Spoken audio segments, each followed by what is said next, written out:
په تکلیفونو دې منزل ته رسېدلی کاروان، په تکلیفونو دې منزل ته رسېدلی کاروان، د احمدشاه او باچا خان بابا ښاغلی کاروان.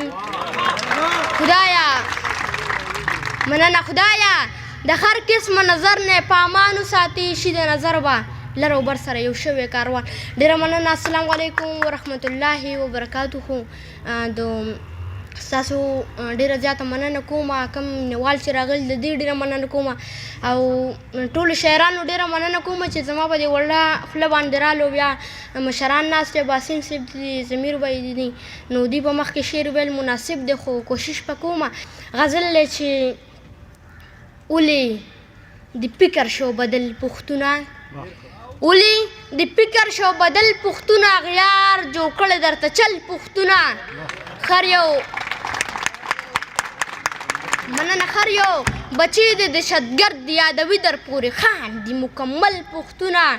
او دا ته چې درومې د پردو په لارو، سالار صاحب دا ته چې درومې د پردو په لارو، ښکاري چې سم شولې پاگل پښتونه.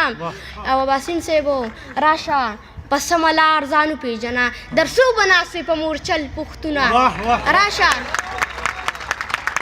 راشه په سمه لار ځان وپېژنه، درسو به ناست وې په مورچل پښتونه. او تر 21مې صدۍ ورسېدي، ضمیر وایي تر 21مې صدۍ ورسېدي، اعزاز دې کم دی د نوبل پښتونه. تل باچا خان بابا په خوب کې راځي، کوي خمیش درته کنزل پښتونه.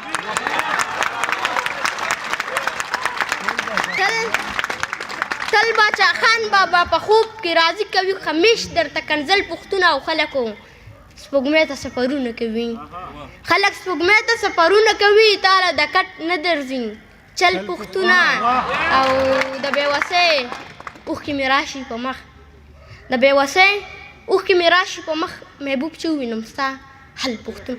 ډېره مننه. د بل غزل اجازت نشته، خو بخښنه غواړم چې نظم دی چې عنوان یې دی زه په پټ پاس باندې لوی شوی یم.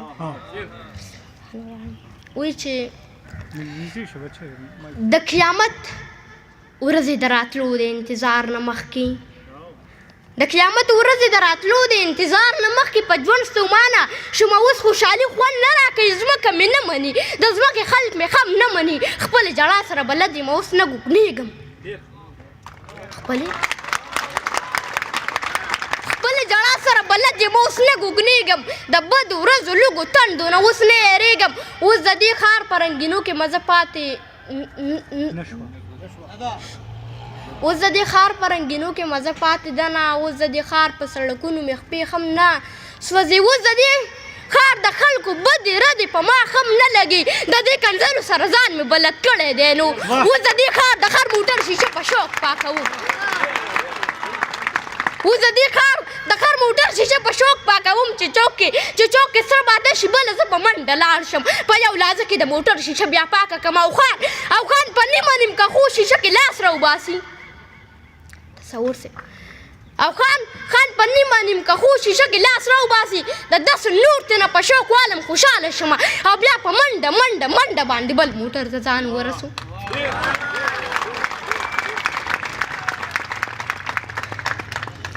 او بیا سالار صاحب او بیا په منډه بل موټر ته ځان ورسوم. داسې یو ورځ به هم په دغه چوک کې اشاره سره شوه، ما منډه کړله، یو تور موټر له مې شیشه پاکه کړه، او سمدستي زه بیا ډریور له راغلم، یو تور موټر له مې شیشه پاکه کړه، او سمدستي زه بیا ډریور له راغلم. باسین صاحب د رستني سیټ شیشه ښکته کړی یو ښکلی ماشوم، د هغه لاس کې ایسکریم ماته ونیولو، ما ایسکریم پسې موټر د لاس ورښکته کړلو، په یو لحظه کې ډریور پورته کړه شیشه د موټر، زما لاس وخوت او شیشه کې زه په چغو شوم، دغه سخت اشاره خلاصه شوه، موټر روان شو،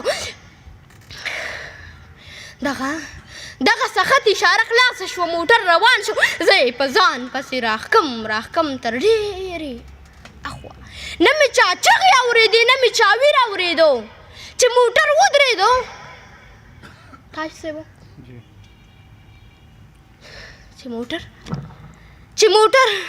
چې چې موټر ودرېدو نو یو خپه مې چوره وه خلکو را خلاص کړم سمدستي یې په پټپاس واچولم د دې موټر نه یو مضبوط سړی راښکته شولو ما ته په بدو ردو سر شو په کلزرو شولو چې ایسکریم پسې د ځان مړ کړو د خدای ظالمه سترګې دې اوږې دي ته خدای ته که په خاورو موړ شي سترګې دې اوږې دي ته خدای ته که په خاورو موړ شي په خیراتونو باندې موړ نه شو سوالونه باندې موټر ته وخته او زه یې راوارثه پرېښوم